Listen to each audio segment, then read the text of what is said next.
Hai guys, assalamualaikum warahmatullahi wabarakatuh. Kembali lagi dengan saya Mbak Ika Puspita. Masih seputaran berita di kalangan PMI ya guys. Kita kembali lagi ke PMI. Nah, berita yang lagi rame banget di sini ya. Sebut aja ini Mbak A ya, Mbak A. Dia ini umurnya 25 tahun dan dia masih gadis atau belum menikah, dan dia itu bekerja di Hong Kong masih 3 tahun lebih lah, 3 tahun lebih sedikit. Nah, ceritanya PMI ini tuh hamil ya guys. Gimana bisa hamil ya, pasti sama cowoknya ya. Enggak guys, jadi dia itu di sini tuh punya cowok atau orang lokal, orang Hong Kong, sipit ya, kita ngomongnya sipit ya. Dia punya pacar orang Hong Kong sini guys.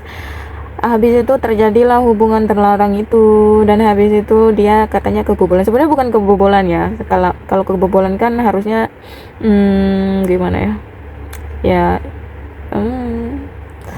dan mbak ini nih disaranin sama cowoknya buat jadi peperan aja ya guys. Peperan itu adalah penerima asilium dari pemerintah ya, atau nggak boleh kerja ya di pemerintah di Hong Kong itu nggak boleh kerja kalau kalian anak paper. Sebenarnya nggak boleh ya, tapi banyak di luaran sana anak paper itu mencari kerja sampingan karena penerima asilium itu atau apa namanya, biaya yang dibiayain sama pemerintah itu tidak cukup untuk hidup ya, harus cari kerja lagi. Ini dari berita atau dari sumber-sumber kawan-kawan yang udah berpengalaman di luaran sana.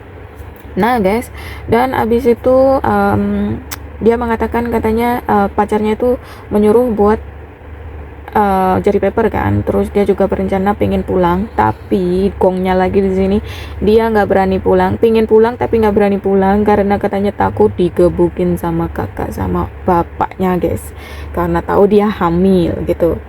Terus dia juga takut nanti kalau di sini itu kalau dia pulang terus gimana sama cowok aku nanti sama cewek lain. Halo mbak ya, mau di mana aja, mau kamu sekarang sama cowokmu itu satu rumah, kalau emang cowokmu itu tuh suka main di belakang, itu tidak menutup kemungkinan dia bakalan mengkhianati kamu walaupun kamu ada di sebelahnya gitu. Kamu tidur setiap malam, kamu tidur di sebelahnya, tapi tidak menutup kemungkinan dia bisa serong kanan serong kiri ya, kalau emang dia itu nggak setia gitu ya.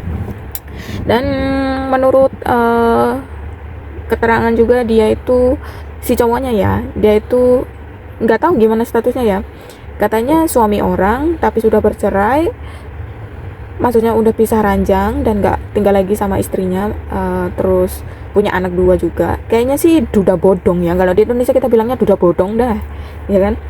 Terus apa namanya, dipikir kenapa udah hamil kenapa nggak dinikahin aja, kan udah cerai ya kan. Nah di situ katanya itu si cowoknya itu alasannya ekonomi guys. Ya gimana ya, tapi emang sih orang Hongkong itu kalau emang belum bener mapan, dia belum bakalan mau menikah kecuali orang yang lebih nggak mikir atau yang lebih condong ke senang-senang aja, itu ya lebih ke situ. Soalnya di sini juga banyak kok yang masih susah terus udah nikah punya anak gitu tambah susah, itu bapaknya kok ya kan. Mungkin ini cowoknya atau sipitnya si mbak ini salah satunya, tapi mbaknya ini masih muda banget loh, umurnya masih 25 tahun dan dia itu masih gadis ya, yang artinya dia belum pernah menikah ya. Jadi dia mau pulang itu katanya takut digebukin sama bapak sama kakaknya. Terus katanya juga di rumah juga keluarganya itu hanya memikirkan tentang uang dan uang. Sebenarnya kasus keluarga hanya menginginkan uang dan uang itu bukan cuma ada di mbaknya ini aja ya. Jadi problem ini tuh normal banget atau udah biasa banget kita dengar di kalangan PMI, dan hampir 90% ya guys, masalah begini tuh itu banyak banget. Tapi yang disayangin banget kenapa mbaknya bisa hamil gitu loh. Ya benar, dia sih bilang katanya aku udah KB kok gini-gini ya, namanya rezeki atau kayak gini tuh nggak ada itu loh, apa sih tuh nggak ada di kalender gitu loh ya kan. Dulu waktu kalian bikin tuh enak-enak kan, sekarang udah hamil bingung kan. Terus yang lebih mencengangkan lagi dari pengakuan mbaknya, dia itu udah pernah mencoba buat babynya itu tapi tidak luntur guys, atau tidak hilang. Itu percobaan udah dicoba 5 kali, coba 5 kali, itu udah gimana keadaan bayinya. Tapi alhamdulillah, biasanya kalau anak-anak kayak gini tuh malah tambah sehat, dan dia bilang katanya waktu periksa ke dokter itu bayinya sehat guys, alhamdulillah ya. Terus di situ juga mbaknya bingung nanti kalau udah keluar siapa yang mau ngurus gitu kan. Nanti kalau pulang ke sana nenekku jantungan, dia takutnya itu. Satu nenek, dia takut nenek jantungan, terus dia juga takut digebukin bapak sama kakaknya juga, terus takut nggak ada yang ngebiayain anaknya kalau udah lahir, terus apa namanya nggak bisa balik lagi ke Hong Kong. Dia takutnya di situ. Sebenarnya mbaknya ini nggak usah mikir sekarang ini ya, dia nggak perlu mikirin nanti aku nggak bisa balik ke Hong Kong, nggak usah mikir kayak gitu. Karena kalau kamu tidak bisa ke Hong Kong, kamu masih bisa ke negara-negara lain gitu, negara-negara tetangga yang lain gitu loh. Masih banyak kok, kita mencari rezeki bukan cuma di Hong Kong. Kalau emang rezekimu di Hong Kong, insya Allah kamu akan bisa balik lagi ke Hong Kong. Tapi kalau emang rezekimu bukan di Hong Kong, kamu bisa ke negara lain, mau ke Taiwan, Singapura, Malaysia, atau kalau kamu mau belajar bisa ke Jepang atau ke Korea, itu terserah kalian, terserah kamu ya mbak. Tapi yang sekarang yang terpenting itu baby kamu dan diri kamu itu udah sehat gitu. Oke, jadi pelajarannya di sini, kalau nggak mau susah di kemudian hari ya jangan main mano, ya guys, jangan main mano, gitu loh, bahaya, mano itu bahaya, gitu loh.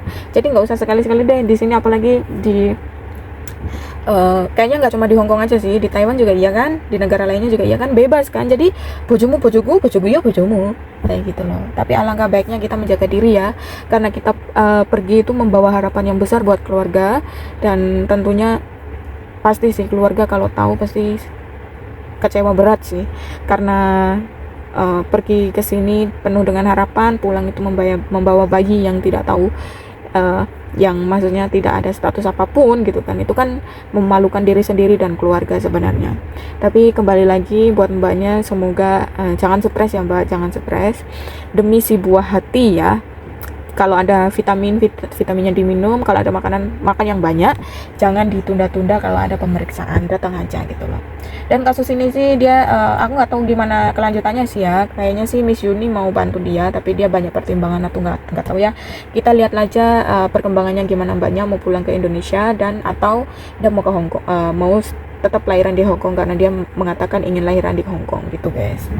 Buat gimana kedepannya nanti kita update aja kasus ini ya. Kalau ada berita lagi aku akan menyampaikan atau aku akan memberitahu kalian semua gitu. Oke guys, cukup sampai sini aja ya, ini kayaknya udah kepanjangan. Oke guys, assalamualaikum warahmatullahi wabarakatuh.